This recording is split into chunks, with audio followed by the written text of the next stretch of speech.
nikech kata wan kama wantini wan youth and youth Beverly and youth mondo wachop kama wachopeni ni tinga moso mako lwetwa ka guide-wa kata ka nyisowa yo maber ma mondo wadhigo to mondo mi ibed ni chopo kama chopeni menso ngama mako badino onyisi yo maber ok yo marach to yudewa mang'eny king'iyo sani social media nikech Kenya ka wacho ni Kenya kanya so gwedwa wane ma wan gi freedom maduong' mogik e piny ngima mar tiyo gi social media kech ka ng'ato chiwo to oko consult kata ng'ato wacha ta pache to be pache no kuma ng'ato tere marach be onge onyalo yanyi kara ko tomi yanyi onyalo yanyi onyalo puoyi onyalo wacho gimo dwaro to ing'eyo ni freedom ni wabedo godo makoro freedom o confuse youth nikech adier sani wane sirikal mar William Samoei Ruto wan chama wa mar ODM mane jakomo weyo mabe ntiere gi youth league chama ka chama ntiere gi structure and party ntimi ni youth league apa na Beverly ka en chama to en youth league youth league ni en teko chama kech wacho gani mumano wacho ni jodongo gin rieko mar piny to teko mar piny ni elwet kijende tedo ka sani vijende tiyo gi teko ni kar mondo gilok godo gik mabeyo manyalo ngima gi to gikete ayany kod dhawo manon ana feel ni vijendo ne wadog back to ang'eni siasa to wantie to wadwara ng'o e siasa that is number 1 kwadwa leadership to wadhi yude nadi kech yudo leadership tek kitiyo gi kori molo kitiyo go bwongo moso ne vijende then jo siasa tiyo kodwa yo machal nade kadiponi osako ni mbele kanyo en siasa moyier kata en siasa mogwel to an youth ntie onego tiko da yo machal nade mano onego apenjere nikech yudo ka mostly youth ewa masane gimo donjo kana social media influencers ikawi mar pako sako kata mar yanyo Beverly to yanya at what cost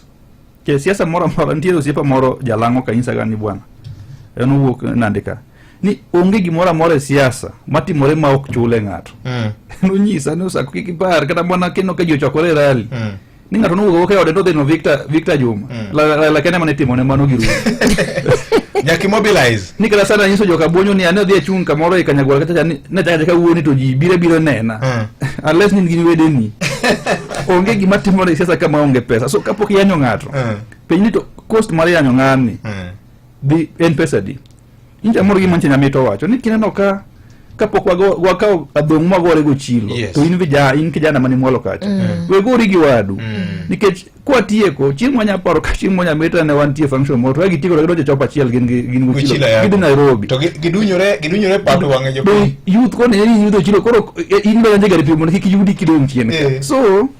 yudo onna ko ne gilan ni to cost mane ma watimo gin ka ni youth ni bon so kitini gori no kitini rito jatelo moro kapok gosa ko ma opponent ni to gini di cost maro monade to odi ni yango because ibu bene dawa gimoji tiyo vector and to change our lives mondo walok ngima wa yume wa Nairobi ka yani kadala rach ti lock dala ti lock ngima ni modung molo iket foundation ni tindi makin ki wuki tijege to tindi podi nyime maber gima no ko tini nyaka ni tingo dhi nyime tido ka youth mokuongo ngato keti igo siasa ti yonge kata dhako igo siasa ti yonge future igo siasa ti ninde center igo siasa to sasa ni okonya peji ni to in mintie kaen skundi chalo nade bin gi od dala to ngima ni in gi paro mane kijite ok nyandi ketich samoro wacho ni osako ato koro anarimo pikipiki to pikipiki ni en malon koso en mari onge kin ko take that discussion to doka yudo wadi busy maka inja pikipiki to ine pikipiki inja boda to ine boda kin ngamo ne ndiki tich to ni ka won to wanji apar to timu mar japar ma security ni miya uji areyo ade andike so that every year manti opportunity tinde ko makoro migni abich to e group mar japar cha ondik jimotiek to discussion onge go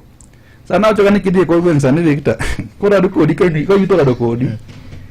ni kako do juri ni riyo ingo wakato one wambodu pi ko jogen ya ingeni owi moro ni Victor ya Nairobi itiyora mogi to nyanyo kelano tije moko kata nyonga to lando to wanya yudo ginade mano tine discussion onge endi ni kichopo jatelo ingeni waser budumi ni wanyo kiwe radio wan ji porari aparka jomoko be onge to kapok ibiro mang'eny wawa mod pimo ni wawide so iso ni rieko mani ne mabercha okinyal share kodgi sani nyaka magambo ntie ka gik motimo Nairobi onya wacho ni wadira lokete mona dia most jonyuol to nge ideas mabeyo monya wacho ni opportunity monya joko sako wacho kata ngat machielo man yak nyabiyo Nairobi mondo watim titro kana fast no youth ok dhi mi odhi wacho nyathi wa ine manwa goli oko tinde iwacho weche wa so in gimi tim ok oda thagi aneno kibiro neno madhe to madhe bodich kodi gimi tim miwamiyo gima wadhi e center ka so yudo ka ibende nikech gibiro mang'eny to ok gidwa wacho ni idea iwilo pesa manyien 50-50 ka gichopo ni tip to kikwan tinyo ni koro dhiu kikugoru koro ing'e ni kidil gi youth kama onge jing mobiro rada gi ng'at manyalo konyo mabiro nyalo yudo kore piny magi discuss gik manyalo konyogi so you must change the tune ka jasiasa biro iri penye ni wadwaro gini kisenyiso gi koro afadhali wache ni nosako nyichwa nyiso ni waratimo ma to kotimonwa koro goye kata pinge goye in terms of social media or whichever way miya manyo mondo ipinge but kik wapinge ng'ato kapok wamiye platform mar wacho no gik ma en monego miwa so that is the problem wan go ka youth sani ng'eni ji dhie siasa 2027 kendo sani youth align themselves gi timbe nitie team A, team B, team C ingini yiero to kose yiero kata jasiasa koro kiai actually jasiasa employee towards election after election koro ndiko joma chiko yini mondo ndiko fees kan mujumbe to kan dia beach kaje kan enche yudhi 100 mowuotho go mago dong rito Friday ko biro liel